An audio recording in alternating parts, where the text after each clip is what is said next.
Assalamualaikum warahmatullahi wabarakatuh. Salam oplok-oplok. Terima kasih buat teman-teman yang selalu hadir dan mampir di channel saya. Buat teman-teman baru yang baru bergabung, saya ucapkan banyak-banyak terima kasih pula. Semoga teman-teman semua dalam keadaan sehat walafiat, tak kurang suatu apa, dan diberikan kemudahan untuk segala urusannya. Kali ini saya kedatangan tamu sebuah TV Sony dengan ukuran yang lumayan besar teman-teman, 37 in. Saya nggak tahu untuk Sony tipe ini label yang tertera itu 37 in. Memang ukurannya tuh tanggung ya. Bisa teman-teman lihat untuk label yang tertera di bawah TV ini Sony. Dan di sudut kiri atas terdapat tulisan Bravia. Sebelah kanan bawah ini coba kita tengok. Di situ tertulis tipe dan model untuk TV-nya yaitu KLV 37S400A. Dan sebelahnya ini terdapat beberapa tombol touchscreen, indikator, tombol power on off, timer, dan menu mungkin ya, atau infrared. Untuk label yang tertempel di bodi TV di cover belakang bisa teman-teman lihat di foto berikut. Dan menurut informasi yang saya terima dari pasien saya, bahwasanya untuk TV ini konslet. Menurut informasinya tuh begitu. Jadi TV ini tahu-tahu konslet dan mati. Dan untuk kali ini saya tidak perlu untuk mencobanya ya teman-teman. Dan langsung kita buka aja untuk TV-nya. Lanjut.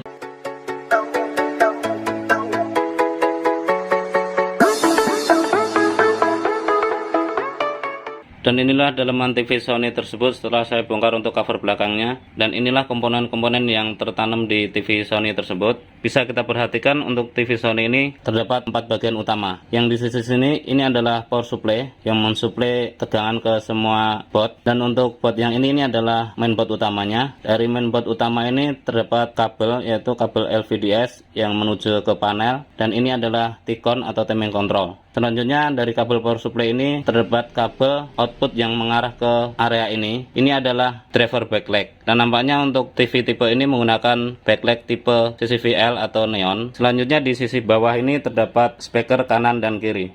Halo, assalamualaikum. Jangan lupa like, comment, and subrek. Bye, tong hilap.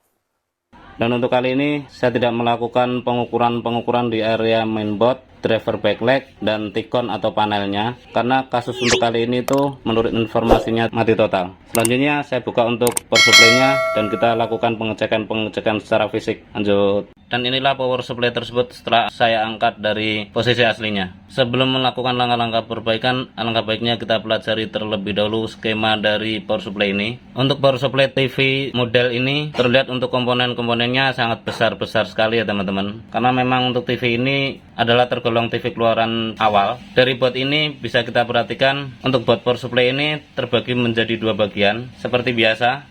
Dan di sini kita bisa lihat ini adalah trafonya. Sebelum trafo ini adalah area primer. Dan sesudah trafo ini adalah area sekunder. Dan untuk power supply tipe ini terdapat 3 trafo.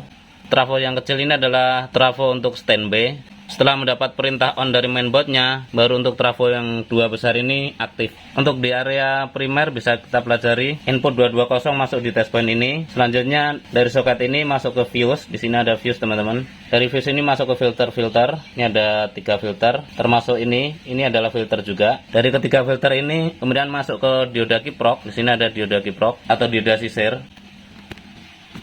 Ini. Setelah tegangan masuk ke dioda kiprok atau dioda sisir ini, tegangan dikonverter menjadi tegangan DC 300 volt yang kemudian diumpan ke lilitan atau filter atau L. Selanjutnya masuk ke elko utamanya. Ini ada 2 elko utama dan di test point ini harus terukur 300 volt. Dari elko ini kemudian masuk ke MOSFET. Di sini ada 2 MOSFET dan ini pun MOSFET juga. Kemudian masuk ke IC PWM. Di sini untuk IC PWM-nya teman-teman. Ini untuk IC PWM-nya. Dan untuk tipe IC PWM-nya sebentar saya amati dulu. Untuk IC PWM-nya menggunakan tipe MIP 2H2. Tegangan 300 volt setelah masuk ke IC PWM ini memberikan sinyal-sinyal PWM terhadap trafo ini untuk men-switch trafonya dan kemudian mengeluarkan tegangan standby yang menuju ke mainboard utamanya. Setelah mainboard mendapat perintah on dari remote, kemudian memberikan sinyal balik terhadap power supply ini melalui optocouple. Di sini ada 3 optocouple.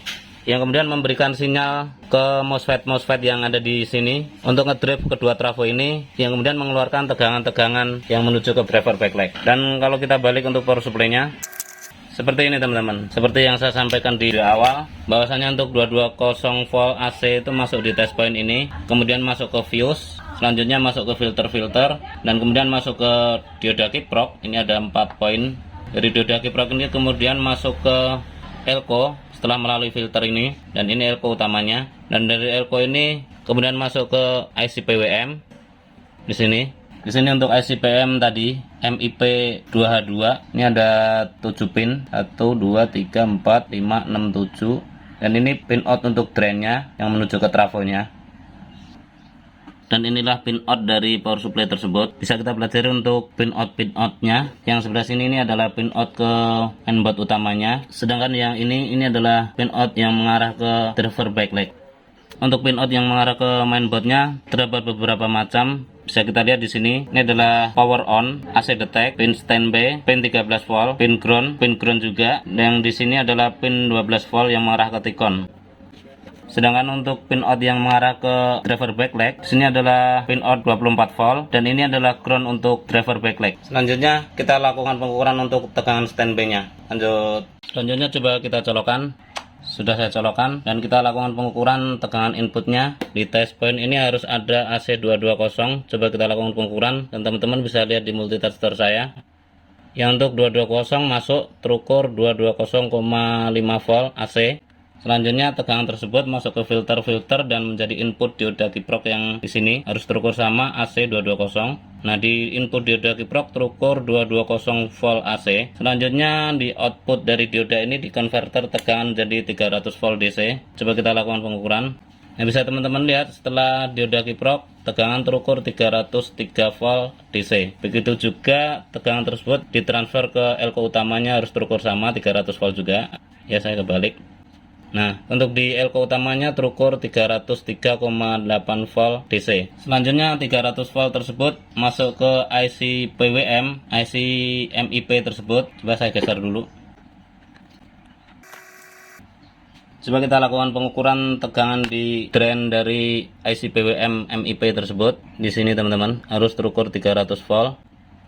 Nah, bisa teman-teman lihat untuk di IC MIP-nya di pin out drain-nya terukur 303 volt, dan normalnya ini untuk di test point ini harus 300 volt itu secara berdenyut ya, karena frekuensi tinggi. Tapi untuk kali ini tegangan 300 voltnya itu tidak berdenyut, dan artinya untuk IC PWM MIP ini ada masalah. Bisa jadi kerusakan itu IC-nya itu sendiri atau drivernya. Tentunya untuk outputnya tegangan standby-nya pastinya tidak keluar ya. Coba kita lakukan pengukuran.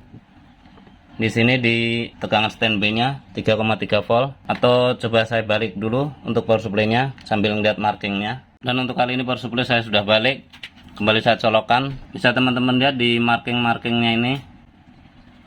Teman-teman bisa lihat di situ ada standby 3,3 volt ini, dan tegangan ini always on atau harus hadir walaupun kondisi TV ini dalam keadaan standby atau mati. Tegangan standby ini harus hadir selalu saat colokan listrik dicolokan. Coba kita lakukan pengukuran untuk tegangan standby-nya apakah 3,3 voltnya itu hadir. Untuk ground-nya saya taruh di sini, dan untuk 3,3 volt coba kita ukur. Nah, teman-teman lihat untuk 3,3-nya hadir ya teman-teman. Artinya apa? Berarti untuk tegangan standby-nya ini hadir. Di sini perlu saya sampaikan, sebelum saya melakukan pengukuran secara detail tadi, saya sempat mengukur tegangan untuk standby secara global, dan mohon maaf sekali tidak terekod. Dan dari hasil pengukuran awal sebelum saya melakukan pengukuran detail ini, untuk tegangan standby itu tidak hadir. Tapi nggak tahu kenapa setelah power supply ini saya bolak-balik seperti tadi, dan saya lakukan pengukuran ulang di area tegangan standby, saya nggak tahu entah kenapa untuk tegangan standby sekarang itu hadir. Ya, analisa saya mungkin IC PWM MIP tadi mengalami cacat secara fungsi maksud saya ya. Untuk fisik sih terlihat nggak ada masalah ini untuk IC-nya. Tapi secara fungsi itu mungkin itu cacat, karena namanya IC itu integrated circuit, dan di dalam IC tersebut itu terdapat komponen-komponen yang saling terhubung. Dan ini untuk IC-nya. Mungkin kali ini akan saya lakukan pergantian untuk IC MIP ini. agar nantinya masalah yang seperti tadi, kadang hidup kadang mati, itu tidak terulang kembali. Kadang ada keluar 3,3 voltnya itu dan kadang tidak terulang kembali. Selanjutnya kita lakukan pergantian untuk IC MIP ini. Oke teman-teman, untuk kali ini IC MIP yang di sini sudah saya lepas. Dan ini untuk IC aslinya. Terlihat ya teman-teman, MIP 2H2. Dan di sini untuk IC pengganti sudah saya siapkan. Nih. Untuk tipenya tentunya sama. Yang kiri ini adalah IC aslinya, sedangkan dua IC yang sebelah kanan ini adalah IC pengganti yang saya sudah siapkan, MIP 2H2. Dan selanjutnya kita pasang untuk IC barunya. Lanjut. Setelah pergantian untuk IC MIP 2H2 nya yang di sini teman-teman, coba saya balik. Ini, selanjutnya kita lakukan pengecekan untuk tegangan standby nya apakah sudah hadir.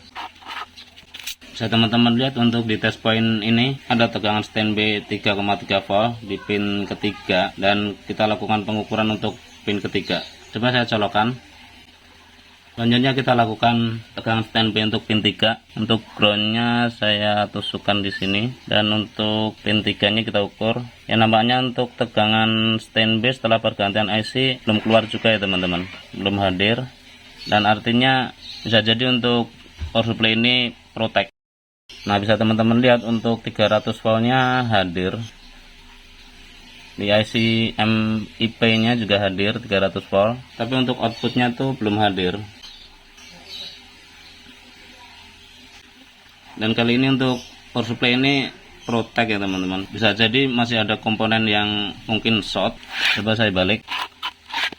Dari pengamatan saya sebelumnya itu, jika si IC MIP ini mendeteksi masih adanya short untuk area sekunder ataupun area primer, untuk IC MIP ini akan memproteksi diri dan tidak mengeluarkan sinyal-sinyal PWM. Dan IC ini adalah IC PWM yang ngedrive dua trafo besar yang di sini, yang mengeluarkan tegangan-tegangan ke area sekunder setelah mendapat sinyal on dari mainboardnya melalui optocouple. Di sini ada optocouple teman-teman. Di sini pun juga ada optocouple, dan setelah ada perintah on dari mainboardnya, sinyal on tersebut kemudian di feedback ke area primer untuk memberikan isolasi terhadap dua trafo ini melalui IC drivernya ini teman-teman. Dan untuk IC ini tipenya DLA001D.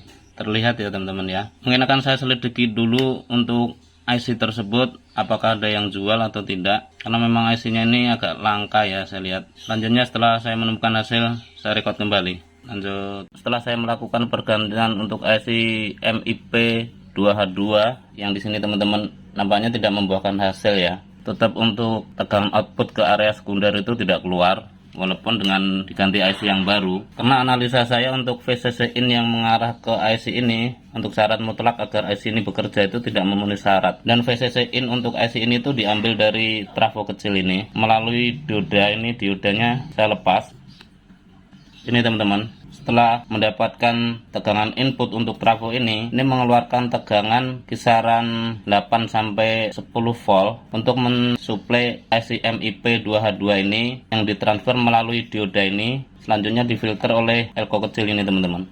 Dan untuk kali ini dioda ini saya lepas. Maksud saya akan ukur untuk tegangan outputnya setelah melalui dioda ini tanpa beban di IC ini. Untuk output dari dioda ini berapa volt. Karena untuk syarat mutlak kerjanya IC MIP 2H2 ini harus kisaran 8 sampai 10 volt ya teman-teman. Kalau di bawah itu dibilang under voltage dan IC ini tidak akan bekerja. Seperti itu. Dan kali ini kita ukur tegangan output dari trafo ini melalui dioda ini tanpa beban. Saya pengen tahu untuk output tegangannya tuh berapa, apakah memenuhi syarat untuk kerjanya IC MIP tersebut. Coba saya colokkan. Sudah saya colokkan. Selanjutnya kita ukur tegangan output dari trafo ini untuk mensuplai IC ini melalui dioda, dan kali ini dioda saya lepas dan kita ukur di dioda ini. Untuk groundnya saya tusukkan di casingnya. Bisa teman-teman lihat untuk output dari trafo itu terukur 5,7 5,6 volt.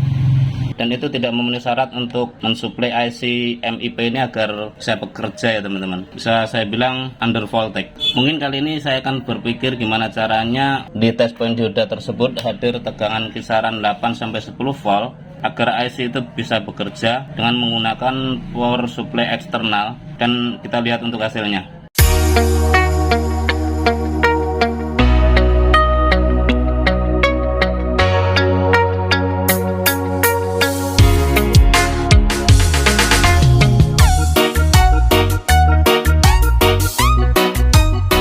Oke teman-teman, untuk kali ini dioda masih saya lepas seperti ini. Nah, saya lepas sebelah seperti ini. Selanjutnya untuk VCC in KSC MIP 2H2 ini akan saya supply dengan tegangan power supply eksternal. Di sini saya gunakan power supply variabel buatan saya teman-teman, seperti ini. Dan buat teman-teman yang mau kepoin untuk power supply variabel buatan saya ini, bisa dilihat untuk bagaimana cara pembuatannya di akhir video ini. Selanjutnya kita lakukan pengetesan. Saya hidupkan dulu untuk power supply variabel saya. Nah, bisa teman-teman lihat untuk outputnya itu di sini 17,6 volt, dan kita set menjadi 8 volt dengan memutar potensio yang ada di sini. Kita putar ke kiri. Kita set di voltase sekisaran 8 volt, 8,6, nggak masalah. Selanjutnya dari output power supply variabel ini saya hubungkan probe-nya.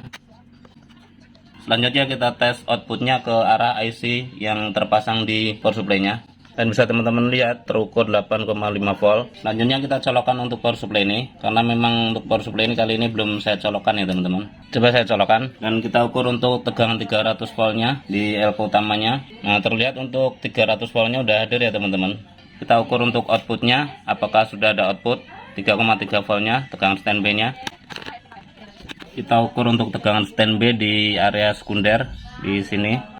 Nah, bisa teman-teman lihat untuk tegangan standby udah hadir ya teman-teman. Terukur 3,394 volt dan itu stabil. Dan untuk tegangan lain tentunya belum hadir. Untuk 12 voltnya belum, untuk 13 voltnya juga belum. Untuk AC detect di pin 2 hadir karena memang pin out ini mendeteksi adanya tegangan AC yang sudah masuk. Dan untuk kali ini yang sudah hadir di area sekunder itu baru tegangan standby 3,394 volt dan AC detect terukur 3,391 volt. Dan artinya dengan disuntik tegangan power supply dari eksternal, untuk power supply ini bisa bekerja dengan normal. Oke teman-teman, setelah melalui proses percobaan di video sebelumnya dengan menggunakan power supply variabel saya ini, dan untuk kali ini saya gantikan power supply variabel saya tersebut dengan adaptor ini.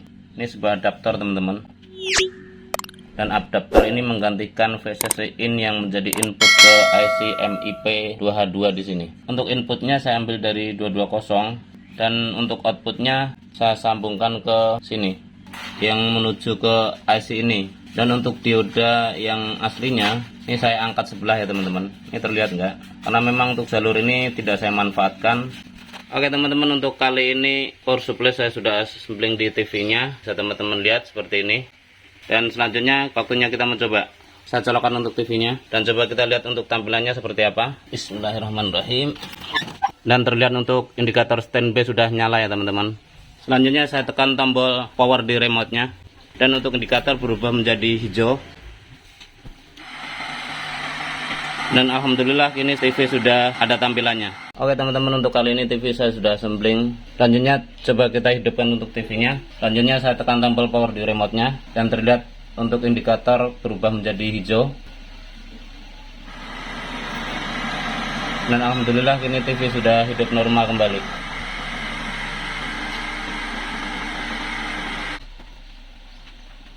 Dan untuk kali ini TV saya sudah pastikan sudah hidup normal kembali. Terima kasih buat teman-teman yang sudah mengikuti tutorial ini dari awal hingga akhir. Semoga bermanfaat. Share ke teman-teman yang bila informasi ini dirasa penting dan berguna. Akhirnya dari saya, Assalamualaikum warahmatullahi wabarakatuh. Salam